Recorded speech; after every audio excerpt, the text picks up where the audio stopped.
아멘. 예. 자, 오늘 이 본문 말씀을 중심으로 다수의 침묵을 깨우라, 다수의 침묵을 깨우라라는 제목으로 함께 하나님 말씀을 나누도록 하겠습니다. 오늘 본문 말씀을 사실 좀 이해하려면 이제 9장 1절, 사실 9장부터 아니 더 나아가서 기드온의 스토리를 어느 정도 이해하면서부터 좀 봐야 할 필요가 있습니다. 자, 기드온은 연약한 한 사람이었지만 하나님께서 기드온을 불러서 큰 용사여 일어나라, 하나님의 천사를 통해 말씀하셨죠. 나는 크지도 않은데 왜 나를 크다고 하셨을까? 근데 하나님께서 그 기드온을 들어서 전쟁을 수행하게 하시는데 사람을 자꾸 줄이시는 겁니다.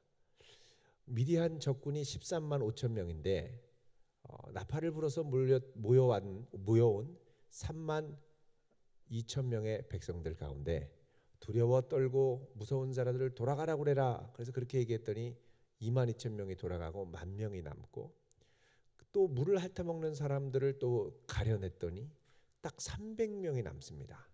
그러니까 300명 대 13만 5천, 450대 1의 싸움이 되는데 이 말도 안 되는 싸움을 하나님의 능력으로 승리하게 되었습니다. 근데 기드온이 이 승리를 하고 나서 이 전쟁은 전적으로 하나님이 은혜로 이기게 하신 하나님의 승리고 하나님의 싸움이다. 그러면 하나님께 영광 돌리며 감사를 해야 되거든요. 근데 기드온은 전쟁을 하고 나서 이 승리가 마치 자신의 큰 힘으로 된 것인 양 백성들 앞에 과시를 하고 싶은 유혹에 빠집니다. 여러분, 이스라엘 백성들이 승리하고 나서 기드온에게 와서 뭐라고 그러냐면 우리에게 왕이 되어주세요, 이렇게 얘기합니다. 그러자 기드온이 그 유명한 말을 합니다. 뭐라고 그러냐면 한번 보시죠. 8장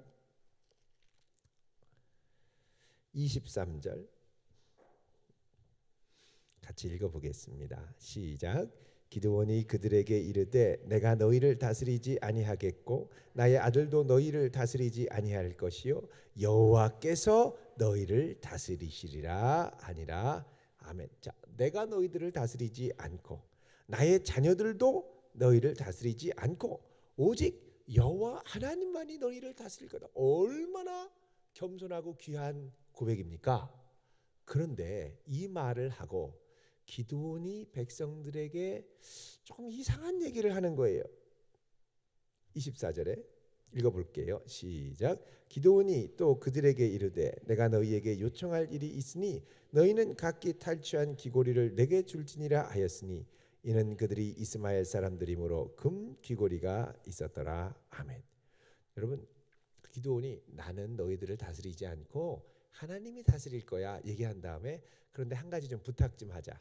너희들 전쟁에서 이겼을 때 탈취했던 금 귀고리들 있지? 그것 좀만 줘봐. 그래서 백성들이 금 귀고리를 주는데 이게 어느 정도 되냐면요. 26절에 보면 기드온이 요청한 금 귀고리의 무게가 금 얼마요? 1700세겔.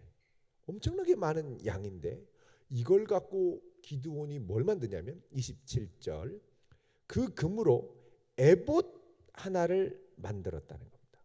여러분, 에봇은 대제사장이 입는 이 옷, 겉옷을 에봇이라고 그러는데 기드온은 대제사장도 아닌데 그거를 만들어서 그 대제사장을 입힌 것도 아니고 자기 성읍 이름이 오브라입니다.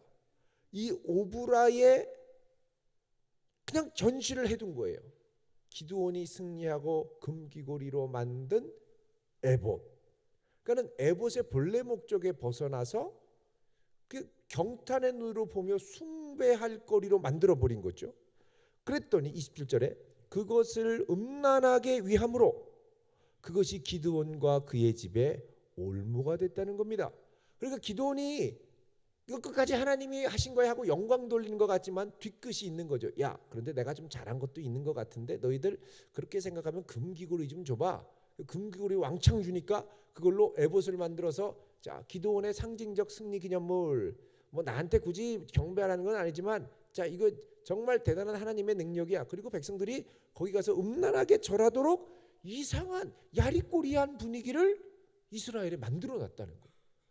하나님께만 영광 돌리고 하나님만 섬겨라 이래야 되는데 기드온이 에봇이 이게 또 괜찮은 거야 이렇게 얘기를 하더라는 것이죠. 그리고 또 하나 이 기도는 그렇게 한 다음에 어떻게 하냐면 살아가는 삶을 그 이후로 왕처럼 살아갑니다. 나는 왕이 아니고 내가 안 다스리고 하나님이 다스릴 거야 라고 하는데 왕처럼 다스립니다. 무슨 말이냐면 30절 8장 30절 읽어보겠습니다. 시작. 기드온이 아내가 많으므로 그의 몸에서 낳은 아들이 어머나 세상에 아들만 몇 명? 요즘 초등학교 시골 초등학교 한 학년 전체입니다. 자매들까지 하면 한 140명 되겠죠. 두 배로 하면. 그러니까 한 아이들만 150명을 낳은 거예요. 이름은 다 기억하려나요? 너는 몇 호냐? 예, 저는 28호입니다. 여러분 70명을 낳았다라는 건 지금 기드온이 많은 아내를 두었다는 거고 많은 아내를 뒀다는 건 신명기에 말씀하는 것처럼 너는 많은 아내를 두지 말고 자녀를 두지 말고 마병과 기병을 두지 말라고 하나님이 약속하셨는데 다 깬 거예요. 그리고 마치 자기가 왕처럼 첩과 정실들을 해서 많이 아내를 둔 겁니다. 이게 하나님 보시기에 괘씸한 거거든요. 왕도 아닌데 왕처럼 너희가 뭔데 그렇게 으스대면서 다녀? 라는 거죠. 거기에다가 첩까지 뒀습니다. 아니 평균 예를 들어서 자녀를 뭐 그 당시에도 뭐 그렇게 많이 낳은 것 같진 않고 한 서너 명씩 낳았다고 치면요. 70명이면 아내가 몇 명이 돼야 됩니까? 20명에서 많게는 30명까지 아들 딸까지 한다 그러면 한 30명 되겠죠. 예. 30명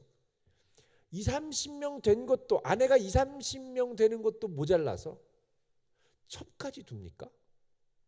근데 첩이 낳은 아들 이름이 거간이에요. 31절 읽어보겠습니다. 시작. 세겜에 있는 그의 첩도 아들을 낳았으므로 그 이름을 아비멜렉. 첩의 이 아들의 이름이 뭐냐면 아비멜렉이라는 거예요.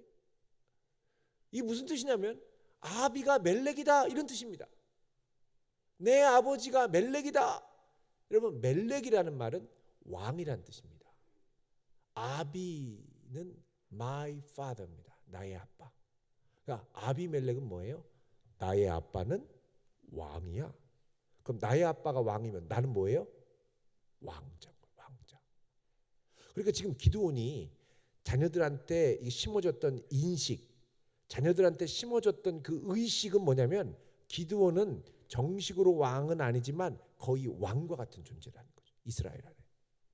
그리고 우리 아버지가 왕이기 때문에 첩의 아들인 아비멜렉도 자기 이름을 뭐라 그러는 거예요? 내 아버지가 왕이다. 근데 여러분 이름을 자꾸 부르면 사람의 그 이름처럼 생각하는 경향이 있습니다.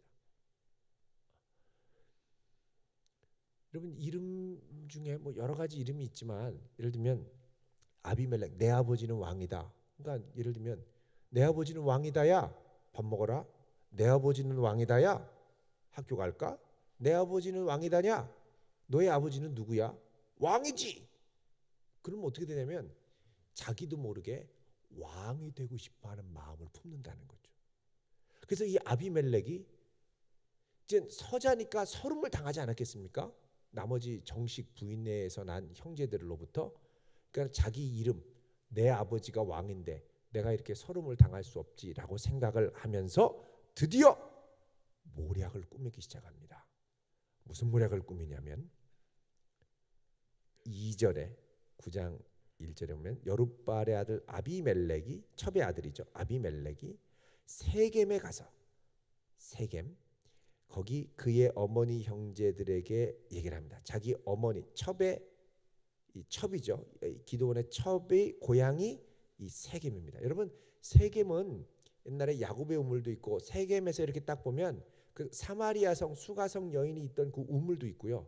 세겜에서 이렇게 뒤쪽으로 보면 산 두 개가 우뚝 두 개가 있습니다. 하나가 뭐냐면 에발산이 있고 또 하나는 그리심산이 있는데 이스라엘 백성들이 와가지고 나중에 에발산과 그리심산에 서서 하나님이 축복과 저주를 내리죠. 그 세겜입니다. 그 세겜산 에발산에서 밑을 보면 세겜 동네가 이렇게 보여요. 그 세겜에 들어가서 사람들에게 얘기를 합니다. 2절에 보면 청하노니 너희는 세겜의 모든 사람들의 귀에 말하라.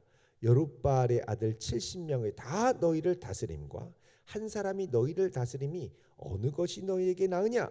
나는 너희와 고륙임을 기억하라. 자, 그러니까 이 첩 자기 어머니 고향으로 가서 이제 이 일종의 정치적인 프레임을 걸어서 얘기를 하는 거예요. 자, 기드온, 내 아버지 기드온의 아들 70명, 거의 왕자급이돼요. 왕자급. 그리고 자기도 거의 왕자급이에요. 아비멜렉이잖아요, 이름이. 그러니까 얘기를 하는 거예요. 정치 프레임을 걸어서 뭐라 그러냐면, 야, 70명이 너희를 다스리는 게 낫니? 하나가 다스리는 게 낫니? 자, 왕자 70명이 다스리면 얼마나 간섭이 많고 복잡할까요? 차라리 아싸란 자기 동족, 첩, 어머니가 첩이니까 첩의 고향 사람들이 생각할 때 그 첩의 아들이 자기를 다스리는 게 나을까요? 질문이 어렵나요? 70명의 왕자들이 다스리는 게 나을까요? 아비멜렉 한 사람이 자기 어머니 고향 사람들을 다스리는 게 나을까요? 한 사람 다스리는 게 부담도 덜하죠. 아니, 어느 날 왕자 A가 1호 왕자가 지나가면서, 야, 배고픈데 저 소고기 좀 잘라서 바쳐라. 근데 지나가다가 B 왕자가, 야, 왜 우리 엉아만 소고기 주는 거야? 나도 소고기 줘. 그럼 또 한 마리 잡아야 되고. 지나가다가 C 왕자가, 야, 왜 두 엉아만 드리? 그러다 보면은 소고기 70마리를 잡아가지고 다 드릴 판인 거예요. 그러니까 야, 이거는 골치 아프다. 차라리 한 사람이 낫지. 그래서 어떻게 되냐면 A 아니면 B, 모 아니면 도 중에 선택하라고 정치 프레임을 거는 거죠. 누가 왕이 되는 게 좋겠냐? 그러자 다 한 사람이 되는 게 좋지, 이런 겁니다. 근데 여러분, 이스라엘에서 이게 참 여러분 이게 유혹입니다. 이게 이 프레임이 무서운 거예요. A냐 B냐라고 딱 프레임을 걸면 그것밖에 생각이 안 나는 거예요. 그 예를 들어서 여러분에게, 자, 여러분 짜장면 드실래요? 짬뽕 드실래요? 그러면 짜장 짬뽕 중에 치열하게 고민을 합니다. 그런데 어떻게 하죠? 나는 기스면을 먹고 싶은데 기스면은 안 돼. 이게 짜장 짬뽕 중에 하나만 생각하게 하는 거예요. 그러니까 70명이 다스릴래? 아비멜렉 혼자가 다스릴래? 그러면 뭐가 없어지냐면 하나님이 왕이시라는 생각이 없어지는 거예요.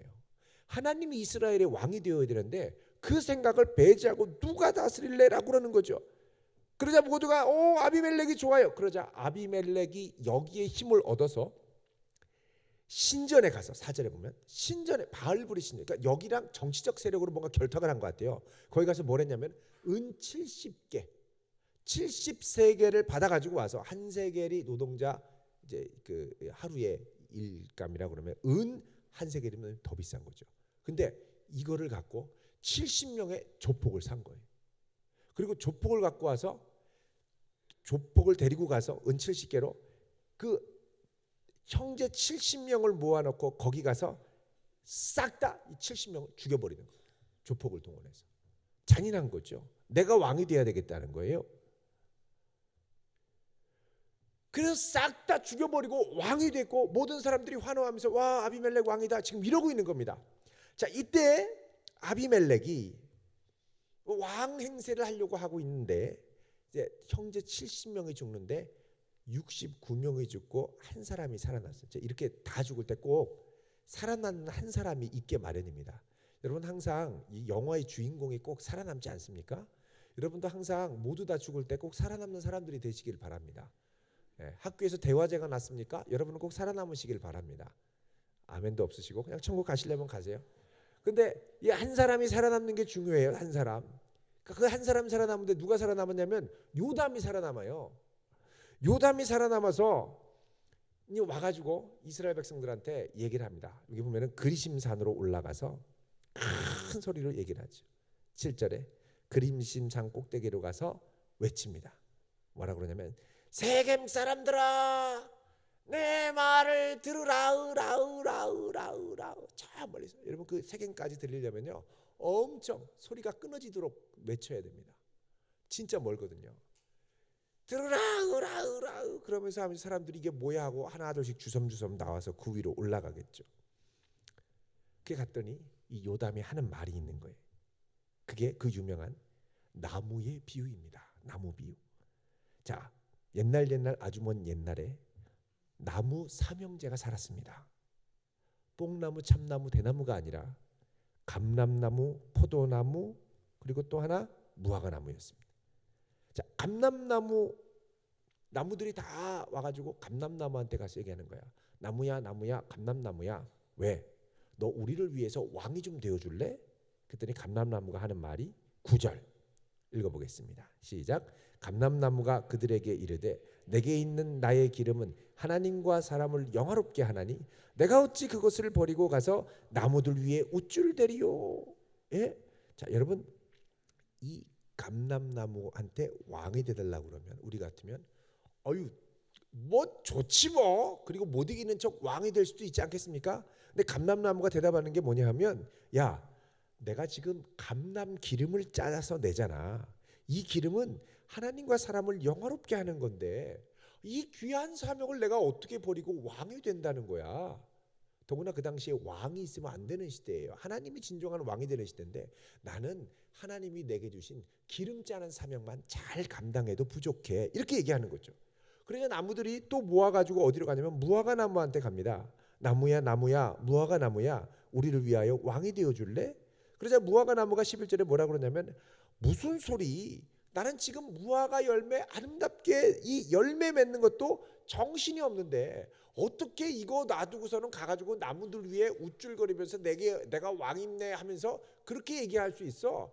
진정한 왕은 하나님이신데 나는 나무 열매 맺는 걸로도 충분해. 시간이 없어. 이렇게 얘기하는 거죠. 그래서 나무들이 이번에 또 가가지고 포도나무한테 갑니다. 포도나무야, 포도나무야, 우리를 위하여 왕이 되어줄래? 포도나무도 똑같이 대답한 거야. 아우, 나는 지금 포도 열매 맺기에도 정신이 없는데 어떻게 나무들 위에 거들먹거리면서 우쭐대면서 교만한 척 할 수 있겠어? 나는 못해 라고 대답을 한 거죠. 그러자 왕들이 찾고 찾다가 대안이 없으니까 어떡하냐? 이번에는 가시나무한테 갑니다. 여러분, 가시나무한테 가면은 가시는 찌르는 게 많죠. 이 가시나무, 그 가시나무한테 가서 얘기합니다. 나무야, 나무야, 가시나무야, 우리를 위해서 왕이 되어줄래? 그러자 가시나무가 뭐라 그럽니까? 야, 그러려면 너희들 내 그늘 아래 와서 피해. 내가 이제부터 왕이니까. 안 그러면 불이 가시나무에서 나와서 너희들 전부 다 살라버릴 거야. 다른 말로 하면 내 말대로 안 하면 다 죽여버릴 거야. 이렇게 공포 정치를 시작한다는 겁니다. 자, 이게 요담이 호소한 내용인데요. 여러분, 이 나무들이 왜 왕이 되지 않았을까요? 왕이 될 자격이 없어서 아닙니다. 이 나무들은 다 진정한 왕은 하나님이라는 생각이 있었습니다. 그리고 더 중요한 건 내게 맡겨주신 삶의 자리, 감람기름을 짜는 자리, 무화과나무를 열매 맺는 자리, 포도나무 열매를 맺는 자리가 왕이 되고 사람들 앞에 거들먹거리면서 비교 우위에 있는 것보다 훨씬 중요하다고 생각을 했기 때문입니다. 여러분, 우리에게 이런 자부심이 있어야 됩니다. 하나님이 내게 있게 하신 그 자리, 내게 있게 하셔서 열매 맺게 한 그 자리가 세상의 그 무엇과도 비교할 수 없는 소중한 자리임을 고백할 수 있기를 바랍니다. 다른 사람 물론 부러워할 수도 있겠지만 여러분, 그 부러워할 게 아니에요. 나에게 딱 맞는 하나님께 영광 돌리는 삶의 자리를 하나님이 내게 주셨습니다. 이 자리가 귀한 자리입니다. 요즘 영화 중에 이 어벤져스 인피니티 워가 난리죠. 개봉 6일 만에 500만을 돌파했답니다. 여러분 보셨습니까? 물어볼까요? 우리 청년들은 얼마나 유행에 민감한지 보신 분 손 들어보세요. 거의 다 인피니티 보셨네요. 그럼 죽는 사람 말해도 괜찮을까요? 거기 많이 죽거든요. 스파이더맨도 죽고, 더 이상 얘기하면 토르도 죽어요. 더 이상 얘기하면 안 될 것 같아요. 약간 일그러지시는 분이 계세요. 막 죽어나가는데, 예? 여러분, 우리나라에 6일 만에 500만이 돌파했다라는 건 이게 최단기 최고 기록이거든요. 그러니까 미국, 영국 다음에 중국보다 우리나라가 훨씬 더 많이 본 거예요. 경제 규모, 인구 규모 대비로 하면 우리나라가 세계 1위입니다. 인피니티 워가 뭡니까? 슈퍼히로들이 총출동하는 게 인피니티 워 아닙니까? 인피니티, 무한대의 싸움. 왜냐하면 능력 많은 엉아들이 와가지고 막 있는 힘을 다해서 싸우니까 지구가 부서질 정도로 싸우는 거죠. 세계에서 이 마블 스토어가 이렇게 성업되는 곳이 우리나라밖에 없답니다. 서울 2곳, 부산 2곳, 파주 하나, 경기도 시흥 1곳 모두 6군이 있는데 이렇게 잘 되는 데가 없대요. 왜 이렇게 열광을 할까? 슈퍼히로 얼마나 유치합니까? 어떤 분은요 캡틴 아메리카 복장 똑같은 걸 이렇게 만들어 가지고 사가지고 그리고 오토바이 타고 다니면서 막 사람들하고 사진 찍고요. 그리고 저 어벤져스 왔을 때도 그거 입고 가가지고 같이 사진 찍고요. 막 그러더라고요. 되게 부러워하고 좋아해요. 왜 그럴까? 여러분 얼마 전에 재밌는 분석을 한 분석가가 얘기를 했습니다. 그 아티클의 제목이 뭐냐면 이렇게 얘기를 합니다. 모든 것을 다 가진 영웅들에 홀린 삼포 세대. 이렇게 돼 있어요. 모든 것을 다 가진 영웅들에 홀린 삼포 세대. 나는 이것도 포기하고 저것도 포기하고 가진 것도 없고 백도 없고 힘도 없는데 마블 히로들은 다 있다는 거예요. 다 있어서 막 화려하게 다 하니까 닮고 싶다, 부럽다, 하고 싶다. 근데 그런 히로들이 현실 세계에 나타나서 갑질을 하면 어떻게 됩니까? 난리가 나는 거죠. 물컵 한번 던지면 그 사람한테 난리가 나는 거예요. 얼마 전에 물컵 한번 던져서 기업 전체가 난리 나지 않았습니까? 아시나요? 예. 히로도 아니면서 슈퍼히어로도 아니면서 왜 물병을 던져요? 그 던졌다가 주변에서 막 난리가 난 거죠. 막 이게 직접 나타나면은 안 되니까 익명으로 게시판으로 막 이런 것도 했다 저런 것도 했다 그리고 막 압수수색 하려고 하니까 지하실에 비밀 공간도 있다 그러면서 다 얘기를 하는 거죠. 여러분 그거 대놓고 얘기하라고 그러면은 무서워서 얘기 못 합니다. 그러니까 익명이니까지 다 얘기를 하는 거죠. 근데 여러분 이렇게 얘기를 한다라는 건 뭐냐면 우리 안에 용기를 내서 뭔가 이렇게 말하고 싶은 열망이 있다라는 겁니다. 근데 이게 용기가 없어서 못 하거든요. 사실은 우리에게는 용기도 있어야 되고 동시에 뭐도 있어야 되냐면 지혜도 있어야 됩니다. 그리고 동시에 내가 있는 삶의 자리의 소중함도 알고 있어야 됩니다. 여러분 우리가 그렇게 마블에 막 휩싸인 이유 중에 또 하나로는 뭐가 있냐면 자기의 독자적인 그러니까 우리나라의 독자적인 컨텐츠가 없기 때문에도 열광을 한다고 합니다. 예를 들면 캡틴 아메리카가 나오면 우리는 캡틴 태극동자 이런 거 나와야 됩니다. 뭐 나와야 뭐가 되죠. 마징가 제트 나오고 뭐 요즘에 그 뭡니까 퍼시픽 뭐 이런 거 로봇 나오고 하면 우리 애는 로버트 태권브이가 나와야죠. 요즘 저희 집에 아이가 늘 물어보는 게 마징가 제트와 퍼시픽 림의 집시 어벤져와 그리고 그레이트 마징가가 싸우면 누가 이기느냐. 그럼 저는 항상 태권브이가 이긴다고 합니다. 근데 별로 믿는 눈치가 아니에요. 왜냐면 태권브이 영화를 보여주면 그렇게 화려하게 안 싸워요. 그 옛날 태권브이 얼마나 엉성하게 만들었습니까? 그 이긴다고 해도 안 믿어요. 그래서 이제 새롭게 대안으로 얘기하는 게 이제 마스터 태권브이가 이긴다. 마스터 태권브이는 태권브이의 차세대작으로 이제 만든 건데 그게 저작권 문제에 걸려서 지금 엉키덩키 싸우면서 지금 이제 무산된 영화입니다.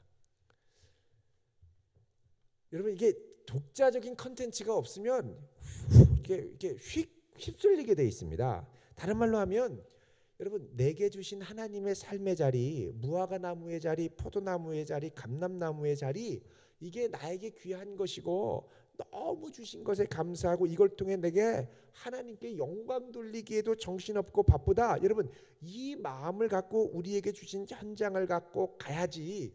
이 마음을 잃어버리면 어떻게 되냐면 자꾸 다른 거 부러워하다가 여차하면 자리를 박차고 도망갈 생각만 하는 거예요. 여차하면 자리 박차고 나갈 생각만 하는 거예요. 여차하면 자리 박차고 나가서 야 세겜 사람들아 봐라 너희들 누가 좋으냐 그리고 막 소리 지르고 한마디 시원하게 하고 싶은 말 다 하고 여러분 요담이 이렇게 용기 있게 말한 다음에 어떻게 하는지 아십니까? 이렇게 얘기하면 마을 사람한테 돌 맞아 죽을까 봐 도망가요. 보십시오. 21절 읽어보겠습니다. 시작. 요담이 그의 형제 아비멜렉 앞에서 도망하여 피해서 부엘로 가서 거기에 거주하니라. 아멘. 요담은 그 다음부터 활동한 기록이 안 나옵니다.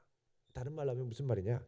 요담은 와가지고 너무 억울하고 힘들어서 막 큰 소리로 막 산 위에서 쩌렁쩌렁 얘기를 하지만 사람들이 오면 맞을까 봐 겁나가지고 도망갔다는 거예요.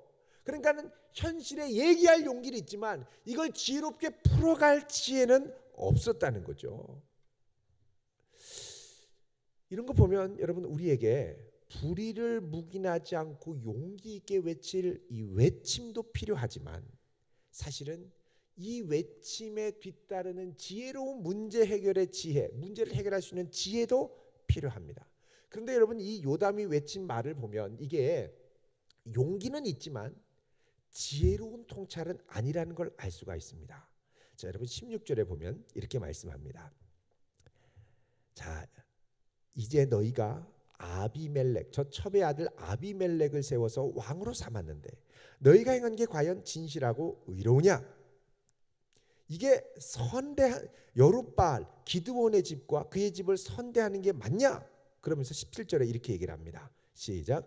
우리 아버지가 전에 죽음을 무릅쓰고 너희를 위하여 싸워 미디안의 손에서 너희를 건져냈거늘 너희들 이렇게 배신 때리면 안 된다, 이 말이죠.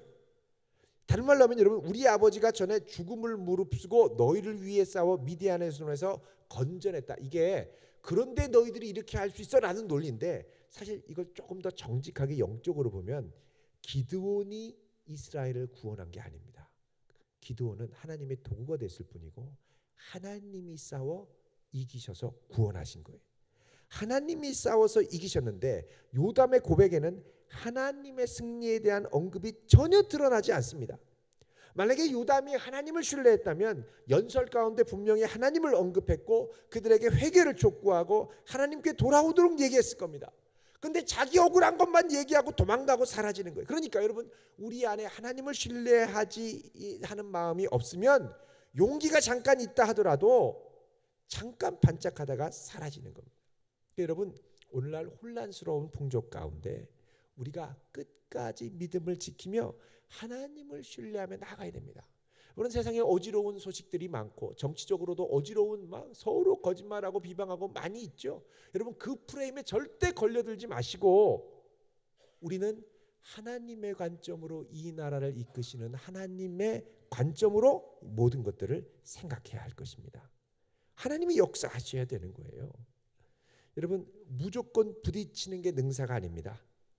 이게 부딪히고 나서 어디까지 가야 되냐면 백성들의 마음을 움직이는 데까지 끌고 나가야 되는 겁니다. 그러니까 우리가 현실 가운데 부딪혀야 되는, 모두가 침묵 가운데 그 침묵을 일깨우며 부딪힐 때는 그냥 말로만 하고 가는 게 아니라 이들의 마음이 움직여서 하나님께 돌아갈 수 있도록 그 진흙탕 같은 현실에서 두 발을 디디며 싸우고 몸부림치는 게 있어야 한다는 거죠. 여러분, 재밌는 사실이 있습니다. 금을 우리가 캐잖아요. 금광석에서. 금광석 1톤에서 금이 몇 그램이 나오는지 아십니까? 금광석 1톤에서 순금이 몇 그램이 나오냐면 적게는 4g, 많게는 6g이 나와요. 4g에서 6g. 여러분, 그 무게를 느끼실 수는 있나요? 4g에서 6g, 아주 조금 나오는 거죠.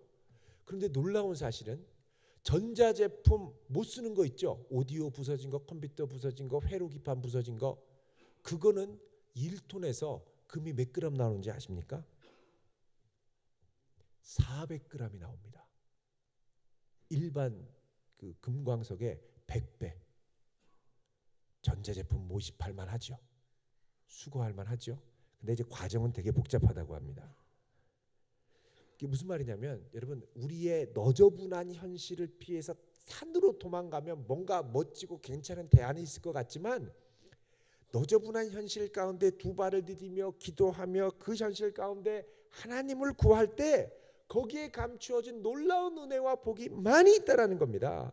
그래서 다수가 거짓말을 하고 너저분하게 현실을 흐리는 이 세대에 우리가 자꾸 도망갈 게 아니라 그 자리에 두 발을 디디며 하나님의 공의를 구하며 지혜를 구하며 기도하며 내게 주신 사명을 최선을 다하여 감당하며 나아갈 때 우리가 하나님의 선하신 손길을 놀랍게 경험하게 될 줄로 믿습니다. 그런 현실을 끌어들이고 경험할 수 있는 복된 성도 되시길 주님의 이름으로 축원드립니다. 기도하겠습니다. 거룩하신 하나님, 모두가 찬성하고 모두가 좋다고 열광하며 달려간다 하더라도 저희는 하나님 앞에 우리의 중심을 지킬 수 있는 분별력을 주시고, 모두가 침묵하여 가만히 있다 하더라도 우리는 믿음의 눈을 들어 주의 의와 나라를 구하게 하며 잠들어 있는 영혼들을 깨울 수 있는 심령들이 되게 하여 주옵소서. 내게 맡겨주신 삶의 자리와 사명이 귀한 줄로 압니다. 주님, 이 귀한 사명을 잘 감당할 수 있도록 도우시고, 암담하고 답답한 현실일수록 크게 소리 지르고 도망가는 것이 아니라 기도하며 눈을 들어 주를 보게 하여 주옵소서. 예수님의 이름으로 기도하옵나이다. 아멘.